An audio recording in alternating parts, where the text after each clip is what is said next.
A closer look at this bunny. Seems to think that we can't see it. So the XS Max can make out details. On the 11 Pro, you'd think with all those cameras it'd do a little bit better, but it looks like a ghost just blending in. As for colors, let's take a look at those. And we're very pixelated on the 11 Pro. Very disappointed in the triple lenses and very disappointed in the Panasonic S1 focus.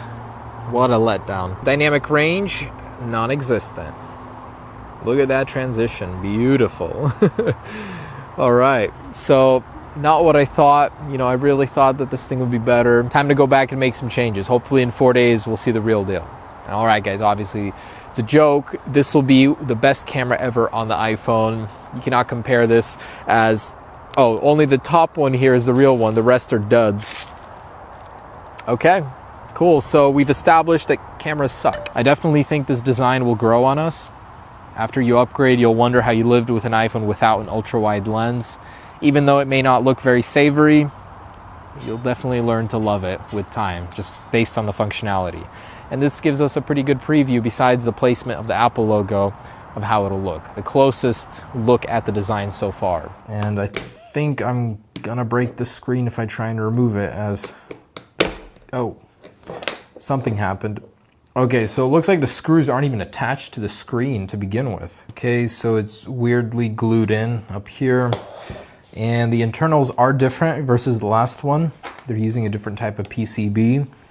And that's the battery shielding. Cast metal all around to give it an appearance of heft. And I've unplugged this from the bottom. So unless I do some surgery, will not be able to replug that easily. Dual SIM is standard now, seemingly on all clones. So they've cloned Apple's stack dual SIM orientation. And in a few days, we'll be adding the real deal here to my timeline, freshly renovated. From the very beginning with the iTunes phones to the latest iPhone 11 Pro Max. Cool, so that's the actual lens type versus the dummies we saw before. And of course, the proper Apple logo placement. And then we left some space here for the 2020 iPhones. We'll be extending it, of course, with time. All right, man, look at that. Got to get the color matching right here, but I think it looks super cool. And of course, all of them to have the glowing logo eventually. I always enjoy checking out these clones.